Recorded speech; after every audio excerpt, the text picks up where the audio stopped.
வலைக்கும் சலாம் வரமத்துல்லாஹி வபரகாத்துஹு. அதாவது அந்த சகோதரர் வந்து அல்ஹம்துலில்லாஹ் பாராட்டக்கூடிய விஷயம்.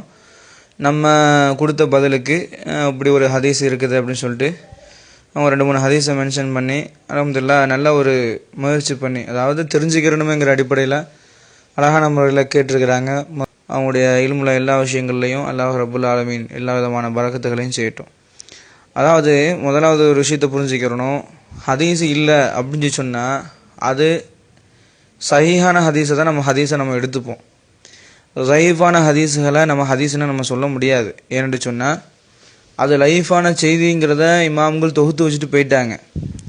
இப்போ நீங்கள் வந்து அபூதாவதையும் இப்னு மாஜாமா அபூதாவதையும் திருமதியில் உள்ள ஹதீஸையும் நீங்கள் சொல்லி காட்டுறீங்க. ஆனால் அபூதாவத திருமதியில் மட்டுக்கும் அந்த ஹதீஸ் வரல. நீங்கள் சொல்லக்கூடிய ஹதீஸு நசாயில் கூட இந்த ஹதீஸ் வருகிறது. எப்படி வருதுன்னு சொன்னால் லெஃப்ட் இயர்லி காதலியே வந்துட்டு பாங்கு கம சொன்னதாக கூட ஹதீஸ் வருது. ஆனால் என்ன விஷயம் புரிஞ்சிக்க முடியுதுன்னு சொன்னால் இது அத்தனை ஹதீஸுகள்லையுமே ராவியில் அறிவிக்கக்கூடிய விஷயத்துலையும் பலகீனமாக இருக்குது, சனதுலையும் பிரச்சனைகள் இருக்குது. அந்த ஹதீஸுகளை பொறுத்த வரைக்கும் லைஃப்னு சொல்லி போட்டு தான் நம்ம சொல்கிறோம். ஏன் அப்படின்னு சொன்னால் அது அடிப்படை விஷயங்களில் இப்போ ஹதீஸினுடைய கலைகள் நான் பாடம் எடுப்பேன் இன்ஷா அல்லாஹ். அந்த ஹதீஸினுடைய கலைகள் பாடம் எடுக்கும் பொழுது இன்ஷா அல்லாஹ் அதில் நான் சொல்கிறேன்.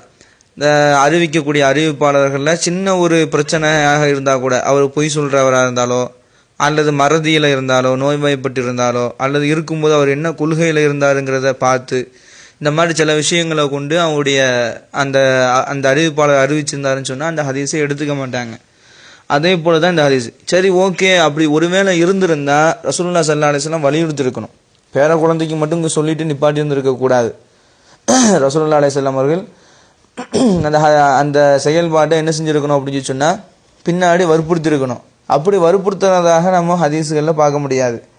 அது மட்டும் இல்லாமல் சஹாபாக்கள் இதை தொடர்ச்சியாக செஞ்சாங்க அப்படின்னு சொல்லி போட்டு நம்ம பார்க்க முடியாது. இது கட்டாயம் இல்லாத ஒரு விஷயம். சரியா? அப்போது இந்த மாதிரி ஹதீஸுகளில் இப்போ நீங்கள் காட்டின ஹதீஸ் 2 ஹதீஸ் லைஃபான ஹதீஸ் கூட காட்டியிருக்கிறீங்க. இப்போ நான் சொல்கிறது ஒருவேளை திருப்தி இல்லாமல் இருந்ததுன்னு சொன்னால் மற்ற இமாம்கள்ட்ட கூட நீங்கள் என்ன செய்யலாம், அந்த ஹதீஸினுடைய அறிவிப்பாளர் தொடரை பார்த்து ரிவாயத்தை பார்த்து அதனுடைய நிலைமைகள் எப்படி இருக்குது அப்படிங்கிறத பார்த்து நீங்கள் தெரிஞ்சுக்கலாம். சரியா? ஓகே. அஸ்ஸலாமு அலைக்கும் வரஹ்மத்துல்லாஹ்.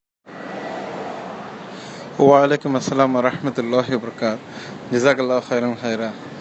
அந்த அதான் காதல் ஓதுறது அந்த விஷயம் நான் ஏற்கனவே கிளாரிஃபை பண்ணிட்டேன் அவருக்கு. பட் தென் நான் இன்னும் கொஞ்சம் வேறு எதுனா ஸ்காலர்ஸ் கிட்ட எடுத்து சொன்னால் அவருக்கு நல்லா புரியுமே அப்படின்றதுனால அல்ஹம்துலில்லாஹ் நீங்களும் அதுக்கேற்ற மாதிரி சொல்லியிருக்கீங்க. ஜஸாக்கல்லாஹு ஹைரன் ஹைரா.